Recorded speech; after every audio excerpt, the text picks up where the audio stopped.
The night is already soft around you, as if someone has laid a great, dark blanket over the noisy edges of the world and tucked it gently under your chin, and as you sink a little deeper into your resting place, the hard outlines of your day begin to blur, loosening their grip on your thoughts. Your shoulders, which have carried hours of upright sitting and careful focus, slowly let go, as if some invisible hand is smoothing them down, and your breath, which has matched the pace of tasks and decisions and small concerns, begins to lengthen into something calmer, slower, quieter.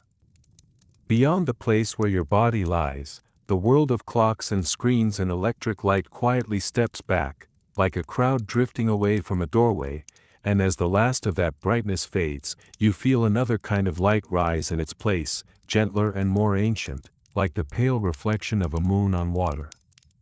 You have the sense of moving without effort, as if carried on a low, steady tide, not forward in time but sideways, into a different layer of it, and somewhere in that movement, the air changes, it grows thicker with dust and earth, and the faint, distant hum of machines dissolves into a more intimate silence, broken only by the smallest, simplest sounds. When you open your inner eyes, you are lying on a simple woven mat, close to the packed floor of a mud brick room, and the first thing you notice is the warmth still held in the ground beneath you, the way it seems to remember the day's heat even as the night air cools.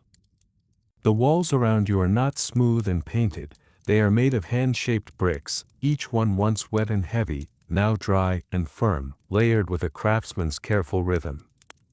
If you were to reach out, your fingertips would find tiny ridges of dried plaster, the occasional faint imprint of a thumb or finger left there long ago, a human gesture captured in clay.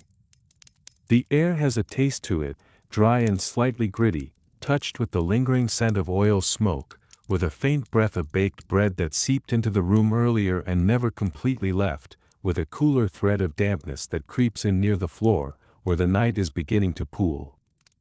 Near your head, on a low niche in the wall, a small oil lamp burns with a quiet, steady patience, its little tongue of flame folding itself over and over again, drawing sesame oil up through its wick, spreading a circle of amber light that spills softly over your hands, your chest, the edge of your garment, and then gently fades into shadow.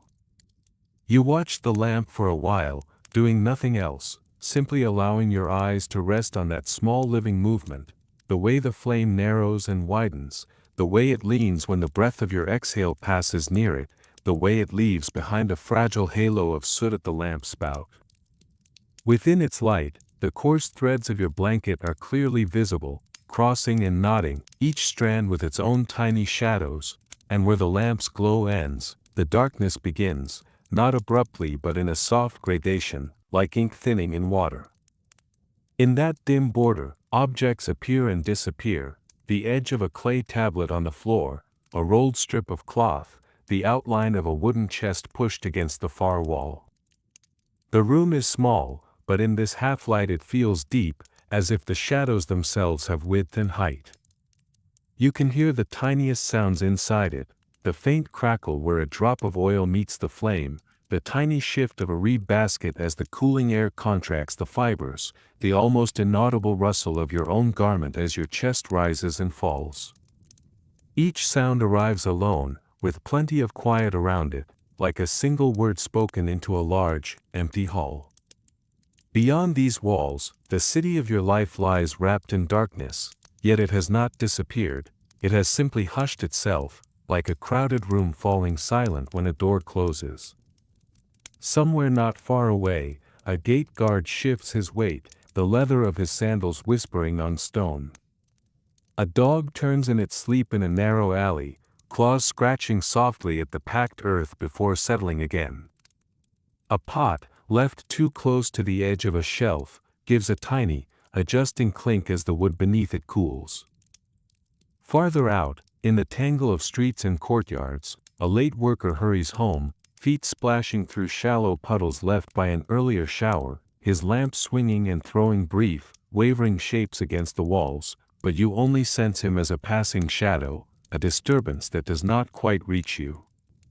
The city's great bulk, its houses, its walls, its lofty temple towers, rests now like a vast animal lying on its side, breath slow, muscles slack, yet still quietly alert beneath the skin, and you are nestled within its ribs, one small beating heart among many. You are not a stranger here, not a visitor dropped into a foreign scene. This city between the rivers knows the weight of your steps, the habit of your hands, the shape of your days. You belong to it as surely as the clay bricks belong to the walls, as surely as the reeds belong to the canal banks. Here, your life has taken on a particular form. You are a scribe, one of those who turn the mutable, slippery events of each day into marks that will hold fast, who gather scattered happenings into lines of wedges and strokes pressed into soft clay.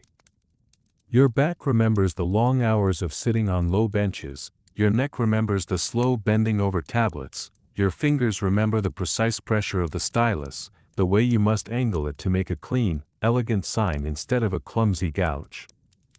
Even now, as you lie still, you can feel ghosts of that effort lingering in your muscles, the dull ache at the base of your neck, the faint tightness in your shoulders, the small stiffness in your fingers where they curled around the reed.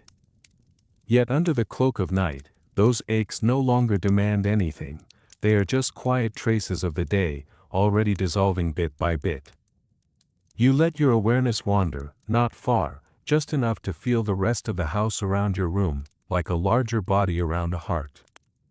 There is a narrow doorway through which you came earlier, its wooden lintel darkened by age and smoke. Beyond it, a short corridor opens into a small, square courtyard at the center of the house, open to the sky, where rain and light fall directly onto the earth. In your mind, you step through that doorway now, still lying where you are, but seeing yourself rise, cross the threshold, and emerge into that open space where the night air moves more freely. The ground of the courtyard is hard and uneven, patches of damp earth interspersed with flat stones.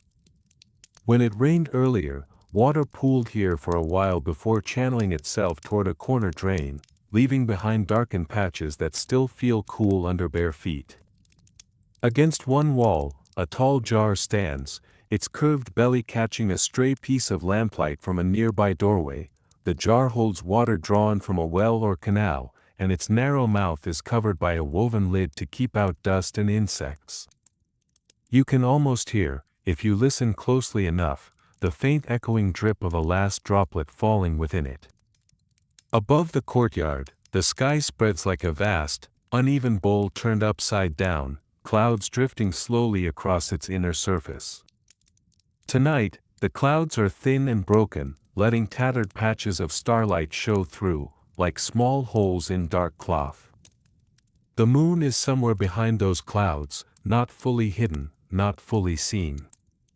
Its light washes the upper edges of the walls and rooftops in a washed-out silver, making the bricks appear softer, gentler, as if the harsh midday angles have been rounded off.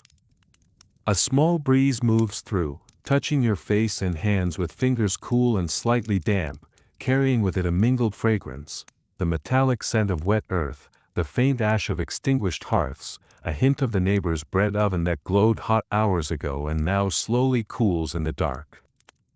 You tilt your head back in this inner picture, and the weight of your day seems to slide down from your forehead, from behind your eyes, flowing away like water running off a roof.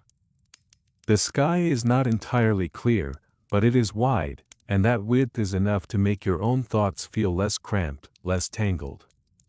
You know the moon's name, as everyone here does, Nana, the Lord of the Night's silver path. You have copied hymns in his honor, written his name many times with careful wedges and strokes, but here, looking up, you do not need words.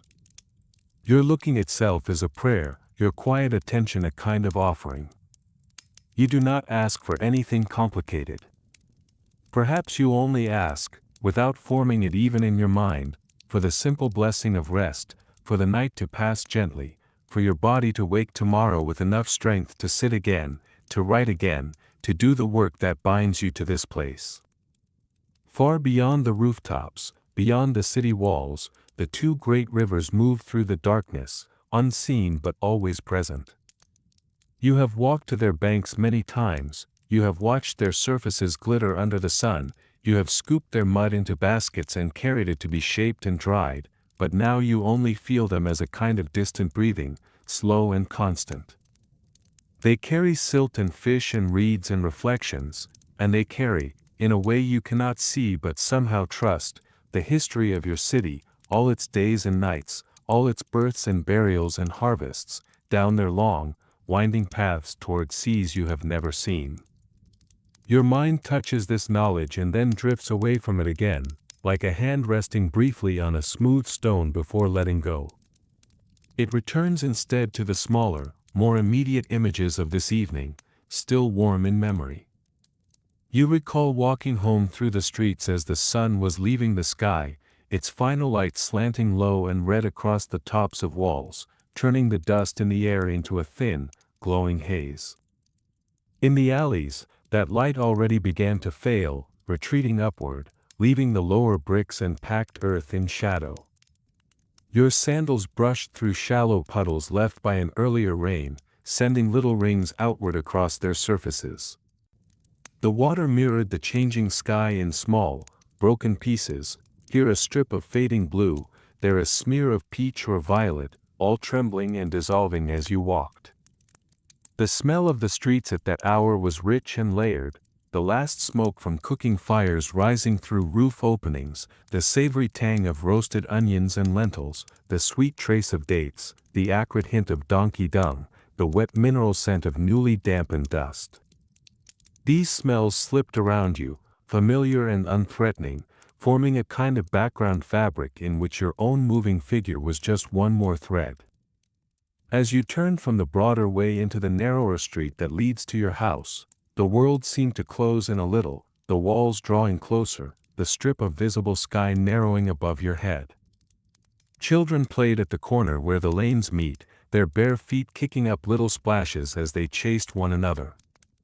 One had a reed hoop he rolled along the ground with a stick, others tossed a small ball of rags back and forth.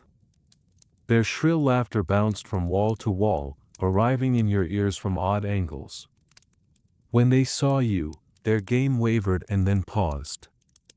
You felt their eyes on your long garment, on your carefully trimmed beard, on the seal hung from your belt, a small stone cylinder carved with tiny figures that would leave their mirrored image in clay when you rolled it. Even if they did not know all that you did, they understood that a scribe was someone whose hands carried power in the form of words. You gave them a small nod, nothing dramatic, just a quiet recognition, and a few of them bowed their heads or shuffled aside to let you pass. As you walked on, their laughter resumed behind you, slightly hushed at first, then rising again as if the night itself had given permission. Your house awaited you with its simple doorway, its threshold worn smooth by many feet. Inside, the air was immediately cooler, the light dimmer, the sound softer, muffled by walls and woven mats and hanging cloths. You set down the small objects you had brought from the temple, your stylus bundle, with its reeds cut to different sizes, a cloth-wrapped fragment of a tablet you would rework tomorrow, your seal, which you slipped into its usual place for the night. Each item had its spot, its home, and placing them there was its own kind of ritual, a quiet unwinding of the day's responsibilities. Your garments gathered the smells of the places you had been, clay and oil from the tablet hall, incense from the near passages of the sanctuary, dust and rain from the open courtyards. As you moved through the rooms, these scents mingled with those of your household: stew, old wood, wool blankets, human breath. Before coming to rest in this room, you passed by your small household altar, where a figurine of your personal god stands on a little raised shelf, its features softened by the touch of years. You paused, as you always do, hand to chest, then lifted slightly, offering a simple, routine whisper of thanks for the day and a request for protection through the long hours ahead. The habit was so deeply worn into you that you could have done it in your sleep, but tonight, as you remember it, you feel again the coolness of the clay figurine under your fingertips, and the act settles you a little more firmly, like a stone placed just right. The memory of your day unfolds lazily, like a scroll unrolling itself too slowly to be read in a hurry. You see again the tablet room in which you spent so many hours, not as a sharp, busy scene, but as a warm, dim space where the air seemed thick with time. Low benches lined the room, horizontal planks supported on simple, stout legs. On them, scribes and students sat cross-legged or with one knee raised, each hunched over his own small rectangle of clay, the curve of each back making a rhythm along the row. The stone floor beneath was cool even when the day was hot, a fact your bare feet never forgot. Runnels of dust and bits of dried clay gathered in the corners, swept there by careful hands, and every now and then, a stray straw or reed scrap told of the materials from which your daily world was built. In that room, the light did not come in blazing shafts, it entered gently, filtered through open doorways and small high windows, assisted by a row of oil lamps whose flames picked out the shapes of noses and brows and the slight sheen of sweat on concentrated foreheads. Shadows lay in the upper parts of the walls, so that the room always felt deeper than it actually was. The sound there was not loud, but it was steady, a continuous, soft patter of stylus tips meeting clay, rapid in places, slower in others, like light rain falling on leaves of different sizes. Sometimes one stylus tapped harder than the others, striking with a little snap when a sign was made with too much force. Alongside that, you could hear the low murmur of recitation. One student, lips moving, quietly repeated a series of signs to himself. Another mouthed the words of a proverb about diligence or respect as he inscribed it line by line. The master's voice, when it came, was deeper and clear, cutting through the softer sounds like a reed flute leading a group of drummers. The smell of the room was rich and particular, damp clay warmed by bodies and lamps, oil smoke curling upward in thin, dark threads, the occasional sharp whiff of sweat when someone shifted or leaned too close.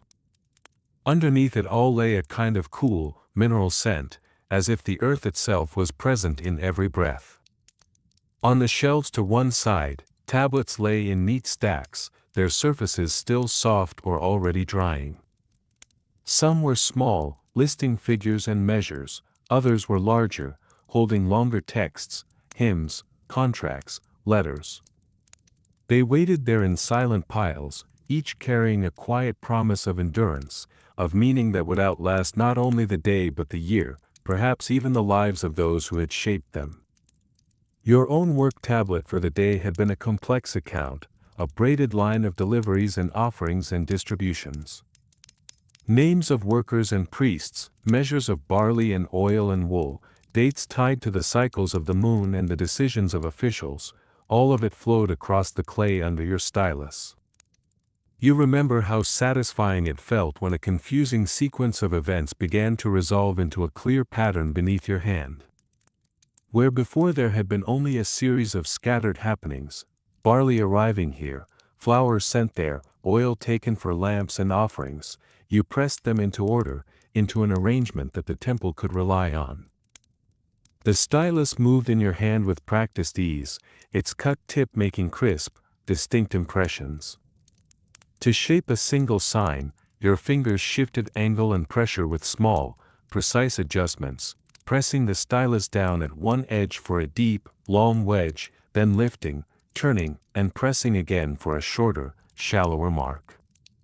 Sometimes, as you wrote, you could feel the clay responding, giving way just enough, pushing back just enough, like a living thing breathing in and out under your touch.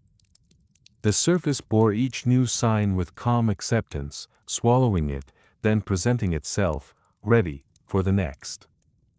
While your hand worked, another part of you watched, quietly pleased with the flow. You thought, perhaps, of how someone else might one day read these lines, a fellow scribe in a future you would never see, tracing your movements through the fixed shapes left behind. You pictured that future reader running a finger lightly over the ridges of your signs, recognizing each wedge and cluster, understanding the story of this day's exchanges long after the barley had been eaten and the oil burned away. There was something soothing in that thought, a feeling that your fleeting efforts were being granted a longer life. At times, your attention slipped from the strict meaning of the text and moved into the shapes themselves. The signs for numbers, small and neat, lined up like seeds sown in furrows. The signs for names and places unfurled like small plants, each with its own pattern of strokes and angles, recognizable even when read from a distance. It was in these moments, when writing felt less like labor and more like drawing, that a soft joy rose in you, nothing bright or exuberant, just a warm, steady satisfaction, like the feeling of sitting near a fire on a cold night, hands extended toward the heat. Your thoughts drift further back, beyond today, beyond this year, to your own beginning in the craft, when the tablet house, at Duba, was more intimidating than familiar. You see yourself as a boy, smaller, bones not yet fully strengthened by long days of sitting upright. Your legs were often numb from sitting cross-legged, your back sore from the effort of holding your posture under the watchful eyes of masters and older students. The room was similar, yet larger in your childish memory, benches seemed higher, shelves taller, the master's shadow longer, his voice more booming. Your first tablets were crude, clumsy clumps of clay that bore shallow, crooked signs, their lines too close together or too far apart, their wedges uneven in depth. The stylus did not yet feel like an extension of your hand.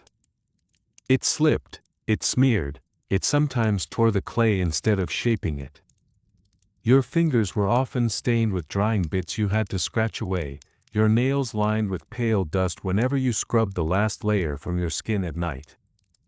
The lessons were strict and repetitive. Copy this sign, the master would command, and you would fill a tablet with row upon row of the same cluster. When it was full, he might smooth it out with a bit of water and tell you to begin again, a new surface, the same sign, until the movement no longer felt foreign. There were days when frustration tightened your throat. A friend beside you would master a difficult sign quickly, while you stumbled again and again, your wedges sliding into mush or crowding one another until the sign was unrecognizable. Sometimes the master's reed struck your tablet with a sharp rap when he came to inspect your work, the sound like a little crack of thunder on the clay. His words could be cutting, the wrinkles at the corners of his eyes deepening when you erred, but even then, beneath the severity, there was a steady, unyielding belief that you could, and must, improve. He was not a gentle man, but he was not cruel either. He was like a kiln, you might feel scorched by his presence, but it was that heat which hardened you into something more enduring. Over time, the shapes began to sink into you. You could close your eyes and still see a sign hanging there on the inside of your lids, walk its wedges in sequence in your mind. Your hands started to move more smoothly, the stylus dancing with less hesitation. And the master's corrections became fewer, his nods more frequent, even if grudging. Now, as you lie in the quiet of your room, those harsh moments are softened by distance, their edges worn down by years of use, like an often-handled tablet whose corners have been smoothed by many fingers. You no longer feel the sting of correction, only the gratitude that you were shaped, like clay turned under a steady hand, from something raw and formless into someone with a skill that tied you to the heart of the city. The recitations from those days still echo faintly at the back of your mind. Lines of old proverbs float up, about the importance of listening, about the rewards of patience, about the way a reed can be both tool and tormentor. You hear them now not as commands, but as familiar melodies, their words blending with the sound of your breathing. In the half-dreamy state between wakefulness and sleep, the figure of your old master and the figure of your present self almost blur.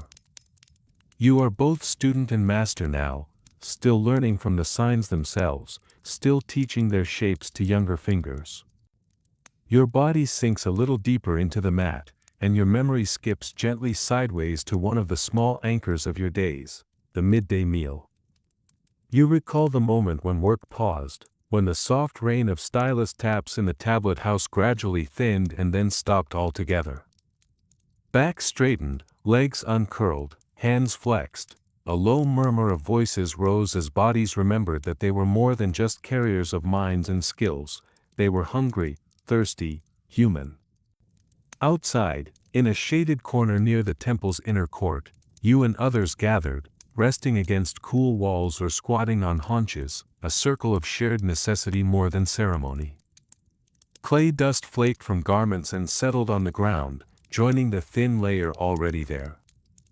In your hands, a simple clay bowl cradled dense bread, slightly sour from fermentation yet richly satisfying. Its crust was rough, its crumb uneven, and when you tore it, tiny crumbs fell onto your lap and the ground. You dipped pieces into a thick stew or into a little dish of oil, feeling the bread soften and grow heavier before you raised it to your mouth. The taste was thick and familiar, barley and emmer, salt and herbs, sometimes lentils or onions, sometimes a hint of garlic. Alongside it, from a tall jar, came beer, cloudy, mildly sour, drunk through a reed to filter away the husks. Cool on the tongue, it left a pleasant heaviness in your belly, a dull warmth that spread slowly outward. Around you, conversations rose and fell. Someone made a small joke about a clumsy student who had dropped a tablet, and laughter rippled through the group. Someone else mentioned a leaking roof at home, another spoke softly of a child's fever and the herbs they hoped would ease it. The words were not lofty or profound, they were woven from the thread of ordinary worries and small joys. Yet to sit in that circle, shoulder to shoulder with men who shared your kind of work, your kind of fatigue, felt like stepping into a familiar pattern carved long ago. You chewed slowly, the repeated motion of jaw and tongue oddly soothing after the precise movements of hand and stylus. Muscles that had worked in one way all morning now worked in another, simpler rhythm, giving part of your mind permission to go quiet. The shade was a blessing. Sunlight blazed somewhere beyond the edge of the courtyard, turning stone to glare, but here, only softened light reached you, bouncing off walls that had absorbed heat all morning and now returned it in a gentler form. When the meal was done, the bowls emptied and set aside, the circle lingered a little. No one rushed to their feet. Some leaned their heads back against the wall, eyes half closed, letting the weight of their bodies rest fully on stone. Others rolled their shoulders, stretching arms forward, fingers interlacing as knuckles cracked softly. There was a shared understanding in that pause, that work would resume soon enough, that tablets and styluses and measures of grain and oil would reclaim your attention, but for a short stretch of time, you were allowed to be simply a breathing creature in the shade, digesting food and fatigue alike. Eventually, the master's voice would call the group back, or habit would tug at you, and you would rise, brush crumbs from your garment, and return to the tablet room. The clay would be waiting, patient and unchanged, ready to receive again the marks of your organized thought. Now, in the depth of night, remembering that simple meal, you feel a faint echo of the same heaviness in your stomach, the same slow warmth. It is an echo that does not demand anything, only reassures you that you have been fed, that your body has been cared for in its own modest way. Your mind shifts its focus again, turning toward the most imposing presence in your daily world, the temple and, rising above it, the ziggurat, a tower of step terraces that climbs toward the sky in resolute, layered lines. You picture yourself crossing the temple's great courtyard in the late afternoon, when the sun is lower and its light less punishing, but still strong enough to paint long shadows along the paving stones. Your sandals slap softly against stone that still radiates heat absorbed at midday. Between the slabs, small weeds push their way up, stubborn, green, their roots reaching for hidden moisture. Now and then, the faintest breeze slides through, stirring the fringes of your garment and lifting a few grains of dust into a brief dance. The ziggurat stands at the far end of the court, its sides sloping inward as they rise, its edges sharp against the sky. Stairs run up its face in crisp sequences, each step a fixed measure underfoot, worn in places by the passage of many priests, officials, and workers over the years. Nearer, the smell of incense thickens. It drifts out from inner sanctuaries and side rooms, smoke curling and twining in the air. Frankincense, perhaps, and other resins, their fragrances mixed with the tang of burning wood and the faint, metallic scent of bronze. Between the ziggurat and the outer buildings, corridors and small courts open like quiet pockets of air. In some, you see the remnants of rituals, a smear of ash, a scattering of grain, a bit of wool.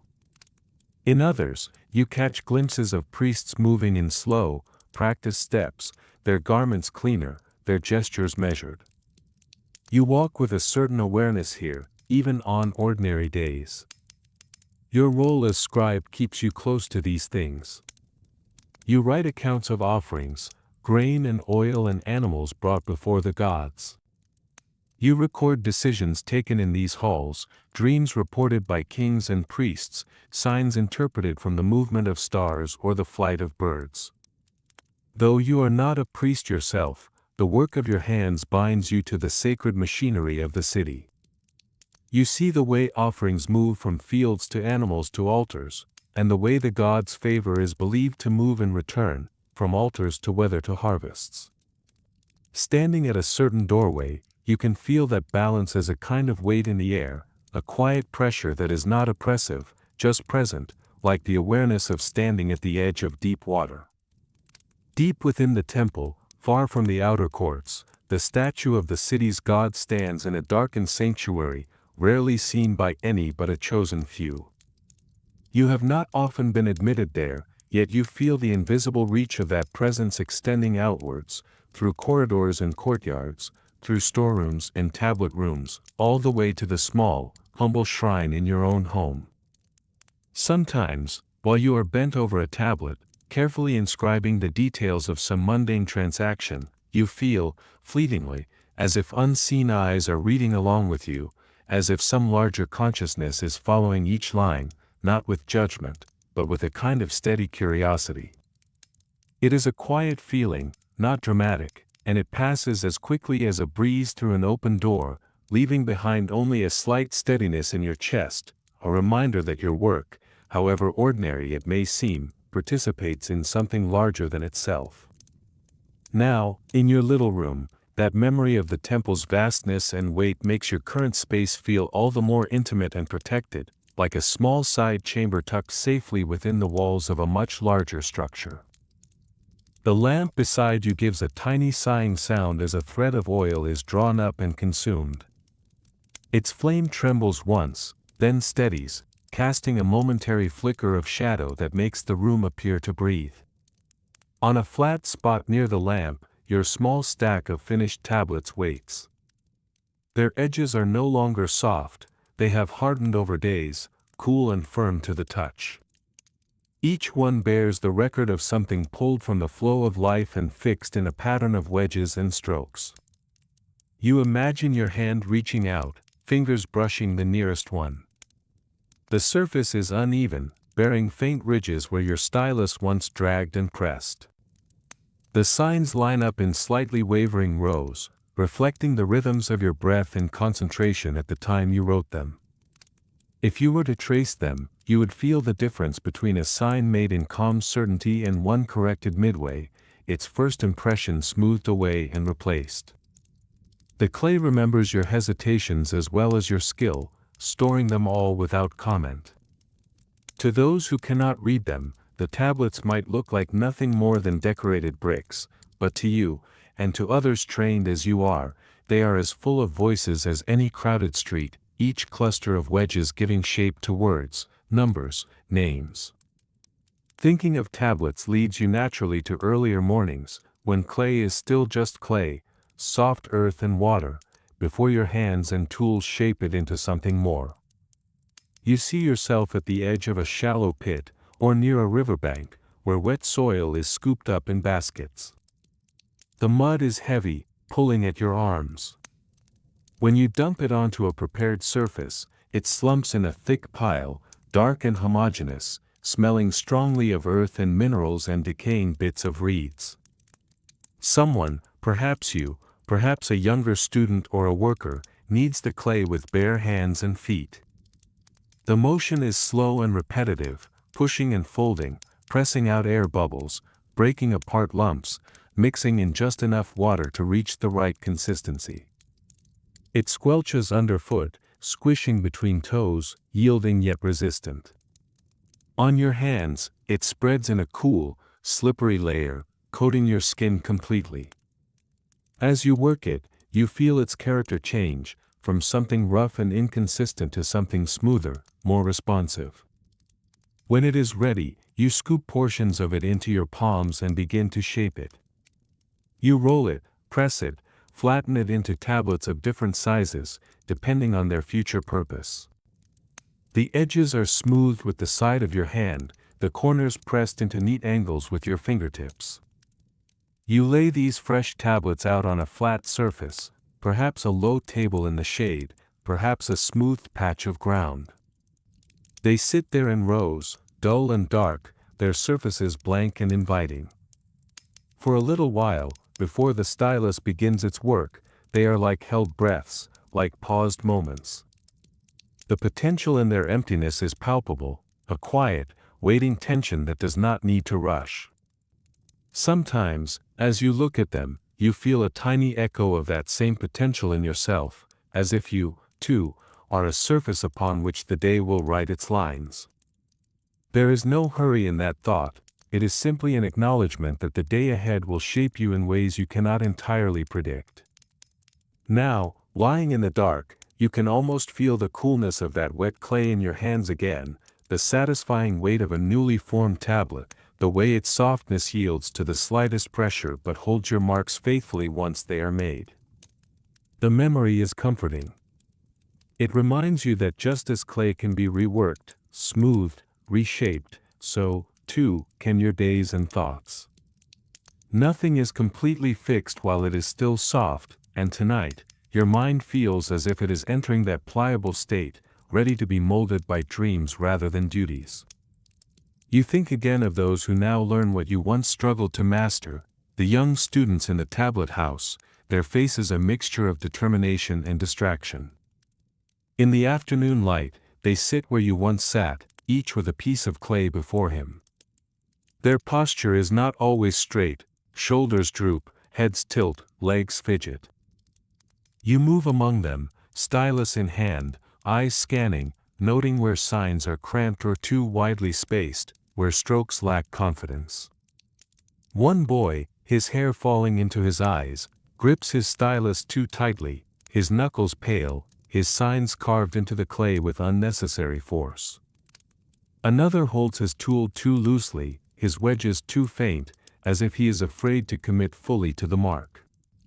You kneel beside them in turn, adjusting their hands with your own, gently guiding fingers, showing how a slight change in angle can turn an awkward gouge into a neat impression. Your voice is level, patient, even when you repeat the same instruction many times. You remember all too well how it felt to be on the receiving end of such guidance, the mixture of embarrassment and relief, the frustration at your own fumbling attempts, the joy when at last something clicked and your hand finally did what your eyes had learned to see. As you correct them, you hear echoes of your old master in your own words, softened by years and by the empathy that comes from having failed often before you succeeded. You encourage them to recite while they write, to let the rhythm of the word support the rhythm of their hands.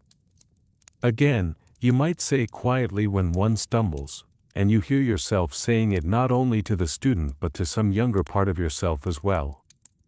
It is a kind of quiet inheritance, this passing on of skill, one set of hands teaching another, one generation of scribes training the next. The signs you impress into clay are not only for the city's records, they are for this lineage too, for the continuation of a craft that threads through time like a persistent, steady line. Now, with your body heavy and still, you feel a calm satisfaction in knowing that this thread will continue beyond you. The future scribes, the ones still learning to hold their styluses properly, will sit in rooms like yours under lamps like yours, writing on tablets made from the same river's mud. Your thoughts return to one night that glows more brightly in memory than others, a festival night when the temple and city pulsed with unusual energy, even long after sunset. You remember lamps lit in far greater numbers than usual, their flames throwing a trembling, golden web over walls and columns. Braziers burned in the courtyards, coals glowing like small clusters of captive stars, heat reaching out in soft waves against the cooling evening air. People filled the spaces where on ordinary days there was silence. Priests in clean garments, musicians holding lyres and drums and flutes, workers, nobles, families with children, all moved in slow currents, converging and drifting apart, their voices rising and falling like the murmur of a broad river. You stood at your station near the sanctuary entrance, tablet and stylus at hand, ready to record significant offerings, your role both practical and quietly honored. From where you stood, you could see the edge of the inner chamber's open door, light blazing from within, shadows of sacred objects crossing the threshold as priests moved in ritual patterns. The sounds of music swelled and receded, drum beats marking a steady pulse, strings and flutes weaving melodies on top, voices sometimes joining in him, sometimes dissolving into joyful shouts. The smells were almost overwhelming, incense thick as mist, sweat, wine, roasted meat, fragrant oils on skin and cloth. In that swirling mix, you felt both small and deeply connected. The festival was not about you, not centered on your work, yet your tablet and stylus were necessary threads in the tapestry. You captured in clay the fact of an ox offered, a measure of oil poured, a gift of grain given in gratitude or hope. Once, for a moment, as a particularly grand offering passed before you, a procession bearing a richly adorned animal, horns gilded, flanks gleaming, you looked up from your tablet and met the gaze of one of the priests. In his eyes, you saw the same understanding you carried, that all of this, the music, the incense, the sacrifices, the recorded lines, was a way of aligning the city with something larger and unseen, of reassuring hearts that the gods were watching. That the patterns of seasons and floods and growth would continue. That night ended, as all nights do, with darkness reclaiming the courtyards and fires reduced to embers, with people drifting back to their homes, garments and hair saturated with smoke and song. You returned to your house, as you do now in memory, bearing the rich fatigue of having stood close to the sacred, your ears still ringing faintly with music long after the last note had faded. Back in the present, in your little room, the music of that remembered night has thinned to a faint echo. What you hear instead is the quieter, more intimate music of sleep approaching. Outside, the city has sunk deeper into its resting posture. The dogs bark less often, their calls are spaced far apart, like distant markers of time. A night bird's cry, when it comes, is a brief, soft punctuation, soon swallowed again by the broad silence. Now and then, a roof tile shifts with a faint clack as the wood beneath it adjusts to the cooling air. Water still drips somewhere, more slowly now, the intervals between drops stretching out, like the lengthening pauses between your own thoughts. The smell of the room has simplified as well. The sharper sense of meals and people and daily work have faded, leaving behind the steadier, deeper odors, dried clay, woven wool, the faintly sweet ash of old smoke embedded in walls and beams. Inside you, something similar has happened. The bright, sharp concerns of the day, the numbers that had to be right, the signs that had to be clear, the small interactions and judgments, have grown dim, blurred by the dark, leaving only more fundamental feelings, the desire for rest, the sense of having fulfilled enough for now, the trust that the night will hold you. Your breath has become the main event, a gentle tide rising and falling in the quiet. Inhale, and cool air flows in, filling your chest, stretching your ribcage a little. Exhale, and warmth leaves you, passing your lips in a barely audible sigh. If you listen, you can hear the air moving, not as a loud sound, but as a soft, continuous rustle, like a tiny, steady wind in reeds. Each breath arrives, does its work, departs, and is followed by another, without any need for commands or decisions on your part. Your heart, too, keeps its measured pace, thumping softly away beneath your sternum.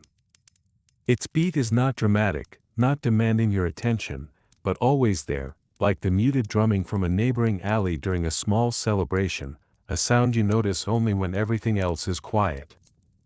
In this layered hush, outside, the city's stillness, inside, the rhythm of your own body, you begin to feel less like a separate, isolated being and more like a small, peaceful part of a much larger, slower system. Your work, your house, your city, your rivers, your gods, all of it lies around you, holding you gently in its center.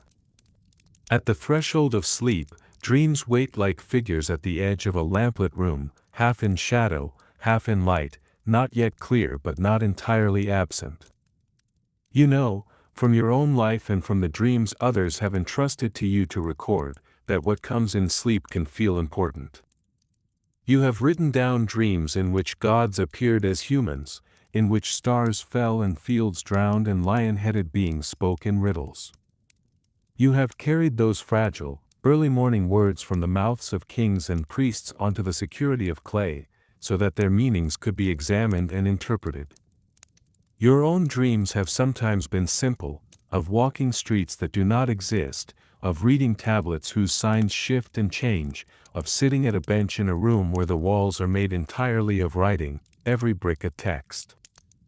At other times, they have been heavier, leaving you waking with your heart racing, desperate to separate illusion from reality. Tonight, as you feel yourself easing toward that realm, you carry no heavy dread with you. The day behind you was full but not overwhelming, the tasks were many but not unbearable. There is no particular knot of worry pressing hard behind your eyes, only a soft tangle of thoughts that are already loosening. Perhaps, when sleep finally folds over you, you will find yourself once more at the riverbank in the early light, scooping clay that glistens with moisture and the reflection of dawn, each handful cool and promising. In that dream, the surface of the river will mirror the sky closely, showing small wavelets of pale gold and gray.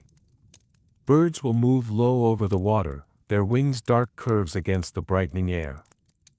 The smell will be sharp and fresh, mud and fish and the faint sweetness of reeds cut by a passing breeze. You will kneel, feet sinking slightly into the soft bank, and press your fingers into the clay, feeling it give way, heavy and receptive. The weight of it in your hands will be reassuring, as if the earth itself is offering you something solid to hold. Later in the dream, you might find yourself back in the tablet house, but the benches will be empty, the lamps unlit, the shelves filled with tablets that seem to glow faintly on their own. You will walk between them slowly, fingertips grazing the edges, reading without effort, every sign immediately clear, every line flowing into the next like water. Or perhaps your dream will carry you upward, to the top of the ziggurat, where you stand alone in the pre-dawn chill, wind tugging gently at your garment. Below, the city will lie in shadow, outlines of roofs and streets barely visible. Above, the sky will have begun to pale, a single star still bright, refusing to yield just yet. From that height, the sounds of the city will be distant, softened into a low murmur. You will hear, more clearly than anything, your own breath, your own heart, and perhaps, beneath them, a faint whisper that could be the voice of gods or wind or memory, distinctions that matter less in dreams. Whatever the shape of the dream, it will rise out of this present quiet, drawn from the clay of your days and fired in the kiln of your sleeping mind. It will speak in the language you have spent your life learning, a language of signs and patterns, of repeated images and subtle variations, of meaning that emerges not all at once, but slowly, like letters appearing one by one under a careful stylus. And when it has spoken enough, it will recede, leaving you in deeper, dreamless rest, where even images fall away and only the slow tides of breath and heartbeat remain. Here, in this last stretch of wakeful awareness, you do nothing but allow yourself to be held by the night. The mat beneath you is firm but forgiving, its woven fiber supporting your weight, spreading it out so that no single part of you must bear too much alone. Your blanket presses lightly over you, its coarse threads trapping a thin layer of warmth close to your skin, shielding you from the small drafts that move near the floor. The lamp's circle of light has shrunk a little, the oil is lower, the flame smaller, but it still keeps the darkness from pressing all the way in. Around that circle, shadow has deepened, wrapping walls and objects in gentle anonymity. You no longer need to know what everything is, it is enough that it is there, familiar, unchanged. Your eyes, if they are still open, blur the edges of the room. If they are closed, they see only a soft reddish darkness, faintly influenced by the lamp's glow. In either case, sight is no longer your main guide, touch, sound, and the internal sense of your own slow rhythms have taken that role. You take one more conscious breath, feeling the cool air draw in, the chest expand, the small stretch in your ribs, the air warming inside you. You feel the exhale, the relaxation, the release, as if each breath is a small letting go of something you no longer need to carry. A cooling breeze slips under the door, crosses the floor, and brushes the side of your face.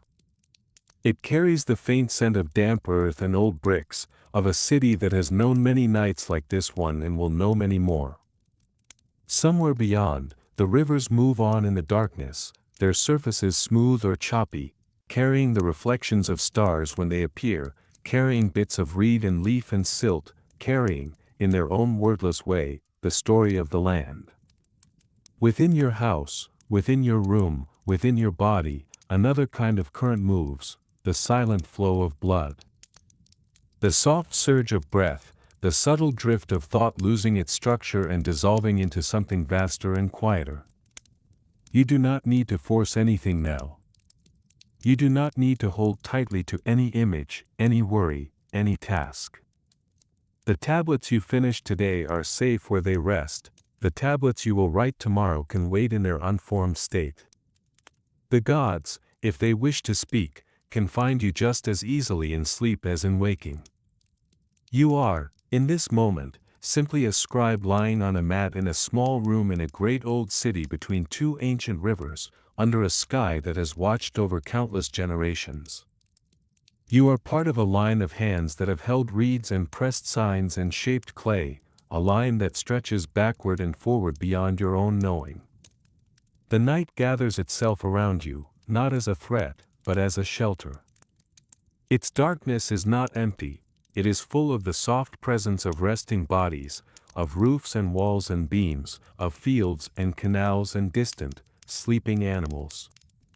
It wraps all of these together, including you, in a slow, protective embrace. Your last clear awareness may be nothing more than a feeling, a warm heaviness in your chest, a sense of sinking comfortably, a quiet trust that you can let go without falling. And so you do. You slide, gently and without resistance, into the deeper layers of sleep.